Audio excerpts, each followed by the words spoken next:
नमस्कार, मराठी मंडळीवर तुमच्या सगळ्यांचं स्वागत आहे। जामियात उलेमा ए हिंदचे सज्जाद नोमानी यांनी केंद्र आणि राज्य सरकार उलथवण्यासाठी एक नवीन रणनीती आखली आहे। महाविकास आघाडीच्या समर्थनात त्यांनी ओढ जिहादची घोषणा केलेली आहे। नोमानी यांनी मांडलेल्या 17 अतिशय वादग्रस्त मागण्या महाविकास आघाडीने मान्य केल्याची चर्चा आहे। यामध्ये मुस्लिमांना 10% आरक्षण असेल, 2012 ते 2024 या काळातील मुस्लिम दंगेखोरांविरोधील केसेस मागे घेणे असेल आणि RSSवर बंदी घालणे असेल यासारख्या गंभीर मागण्या आहेत।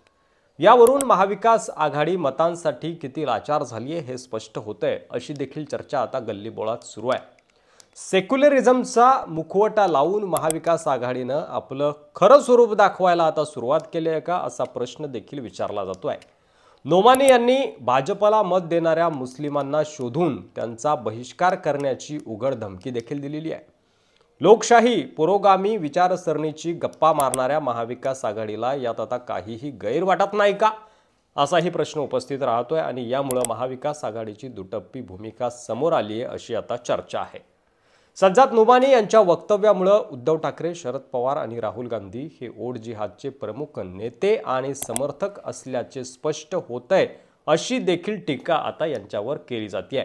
अशा नेत्यांनी देशात फतव्यांच्या जोरावर सत्ता काबीज करण्यासाठी जिहादी शक्तींचं समर्थन सुरू केलंय का, असा देखील प्रश्न उपस्थित राहतो। देशावर कब्जा करण्यासाठी आणि फतव्यांच्या आधारावर जिहाद पसरवणाऱ्या लोकांसमोर महाविकास आघाडीने गुडघे टेकले आहेत। हे लोक सत्तेत आल्यास कोणाच्या तालावर नसतील याची कल्पनाही करवत नाही, असा आरोप आघाडीच्या नेत्यांवर केला जातोय। त्यांच्या धोरणांमुळे महाराष्ट्र आणि देशाचं भवितव्य धोक्यात आहे, असं देखील बोललं जात आहे। ज्या महाराष्ट्राने औरंगजेबाला इथंच गाडलं, त्या महाराष्ट्रात ओढ जिहाद सुरू होऊ देता कामा नये। आज फतव्यांच्या जोरावर असं मत एकवटत असताना हिंदूंनी जागे होणं आणि जातपात विसरून एकत्र येणं आवश्यक आहे। आपला देश आणि महाराष्ट्र वाचवण्याची हीच योग्य वेळ आहे, असं आवाहन आता महायुतीच्या नेत्यांकडून महाराष्ट्राच्या जनतेला केलं जात आहे।